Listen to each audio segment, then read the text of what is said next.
as prosecutors, we're not allowed to just personally decide what we think is cruel, heinous, and depraved. We have guidance from the Arizona Supreme Court, and they talk about things like, the gratuitous violence that might be inflicted on the victim even after the murder. That might be one aspect of what's called the F6, or the cruel, heinous, depraved aggravating factor. And so the Arizona Supreme Court really tells us what to look at. Now, the factors surrounding the circumstances of the murder itself will be more powerful in certain cases where we know more about the murder itself. If a case is well known or particularly notorious, can that enter into your thinking at all? No, we're not looking at factors like public outcry. We're not looking at media coverage. We're looking at factors that are set by the legislature. And so whether something is quote unquote high profile or not, we need every citizen to enjoy the same rights, every case to be analyzed in the same way, and that process to be transparent, objective, and thorough. Now, to what degree do you have to consider impact on survivors? That is a great question, Craig, because the impact, as we both know, on survivors of seeking the death penalty can be sentencing them to a purgatory themselves of appeals that are seemingly everlasting. Death penalty cases take an incredibly long amount of time to conclude, and often it doesn't even feel like there is conclusion because there's appeals in the federal courts after the state court appeals are done, and that can last literally for decades. And in some cases, even if the defendant doesn't care to appeal, the appeals may persist anyway? Right, absolutely. And so when you're talking about the impact on victims, it's one thing to sit with a family who have lost a loved one to a horrific murder and try to just talk to them about the criminal justice system. But it's a whole other thing to try to give them an idea of what it must be like 10 years or 15 years from now when they're still going to have to be having meetings with prosecutors or appellate lawyers about the status of the case involving their loved one. So in some cases, families just may find it preferable to know, well, this killer is locked away from the world for life, and that's enough. One thing that we can do in first-degree murder cases where the death penalty is not sought is we can conclude that case in less time. Almost always, it's going to take less time for a case where we're not seeking the death penalty. And the conclusion of the case can bring some comfort to survivors.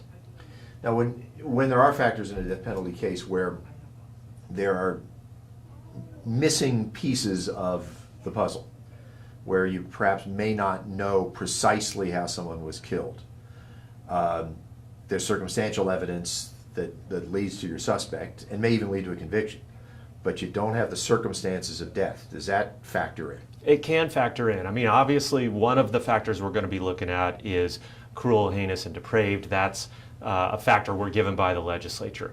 Another one relates to whether the killing is without any moral justification, which is kind of a somewhat difficult to interpret factor.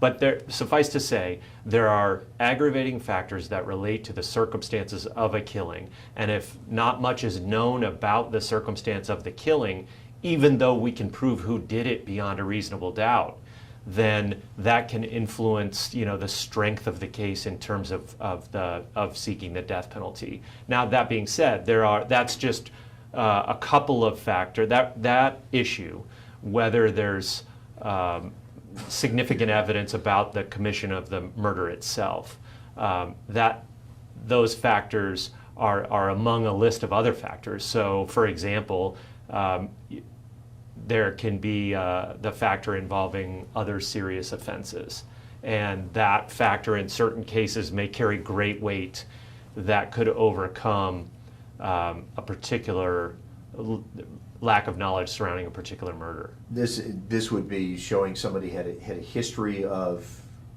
basically being a danger to society?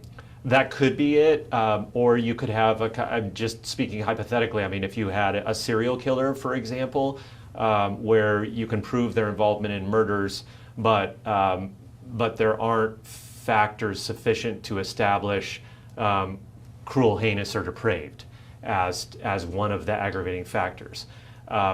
It might still, that case might weigh differently than another case where there are not multiple murders like that.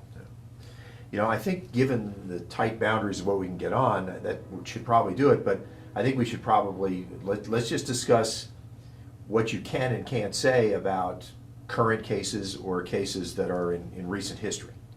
So the Pima County Attorney's Office has to ensure fair trials for criminal defendants. So we're not going to talk about pending criminal cases, and we're not ethically permitted to do so. So we've got to ensure defendants the right to a fair trial, and so we just can't comment on pending cases at all.